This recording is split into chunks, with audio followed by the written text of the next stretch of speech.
20 তারিখ খুব বিশেষ একটা দিন, খুব পজিটিভ একটা দিন। এই দিনকে আমরা ছোটো ছোটো কয়েকটা কাজ করতে পারি।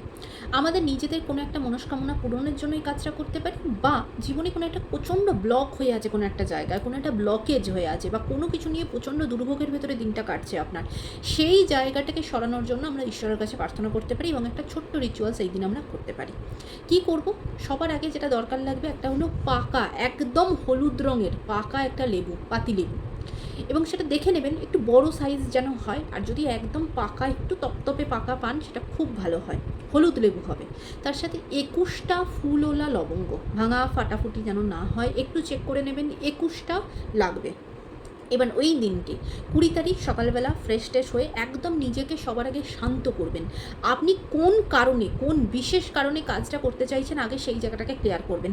একদম শান্ত মনে বসে ওই লেবুটার ভেতরে ওই 21টা লবঙ্গ গাঁথবেন, এবং যখন গাঁথবেন, যদি ডাইরেক্ট গেঁথে যায় তো খুব ভালো, যদি একটু তপতপে হয় ডাইরেক্ট গেঁথে যাবে। আর যদি না হয়, তাহলে একদম নতুন ছুঁচ বা নতুন পেরেক দিয়ে আগে 21টা ফুটো করে নেবেন ওই লেবুটার ভেতরে, তারপরে একটা একটা একটা একটা করে আপনার লবঙ্গটা গেঁথে দিন। যখন গাঁথবেন, মানে মন প্রাণ থেকে শ্রীকৃষ্ণের বা নারায়ণের যে কোনো রূপ, যাকে আপনি মানেন, স্বয়ং নারায়ণ হতে পারে, জগন্নাথ দেব হতে পারে, শ্রীকৃষ্ণ হতে পারেন, যাকে আপনি মানেন তার কথা স্মরণ করে, তার কাছে প্রার্থনা করে ওটা গাঁথবেন।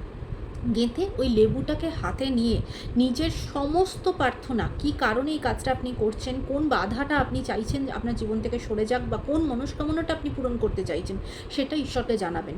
জানানোর পরে 108 বার নারায়ণের বা শ্রীকৃষ্ণের বা নারায়ণের যে কোনো রূপ, যাকে আপনি মানছেন, তার কোনো একটা মন্ত্র আপনি 108 বার চ্যান্টিং করবেন ওই লেবুটাকে হাতে নিয়ে। সেটা ওম নমঃ ভগবতে বাসুদেবায়ও হতে পারে, সেটা শ্রীকৃষ্ণের কোনো মন্ত্র হতে পারে, সেটা নারায়ণের মন্ত্র হতে পারে, সেটা নরসিংহদেবের কোনো মন্ত্র হতে পারে। যাকে আপনি মন প্রাণ থেকে বিশ্বাস করেন, যার প্রতি আপনি সেই বিশ্বাসটা করতে পারবেন যে উনি আপনাকে উদ্ধার করবেন, উনি আপনার মনস্কামনা পূর্ণ করবে, তার আপনি মন্ত্র উচ্চারণ করবেন 108 বার।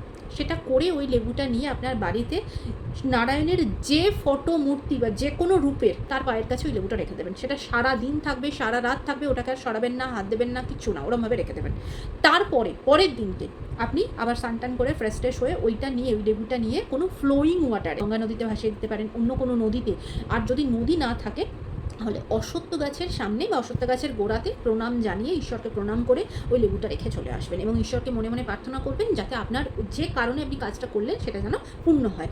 এইটা করে, এই ছোট্ট রিচুয়ালসটা করে আসুন, দেখবেন খুব ভালো রেজাল্ট পাবেন। যখন হয়ে যাবে, আপনি যখন আপনার মনস্কামনা পূর্ণ হয়ে যাবে, তখন আপনি নারায়ণকে আপনি আপনার সামর্থ্য মতো, আপনি মন থেকে যেমনভাবে চাইবেন, তাকে সেইভাবে পুজো দেবেন।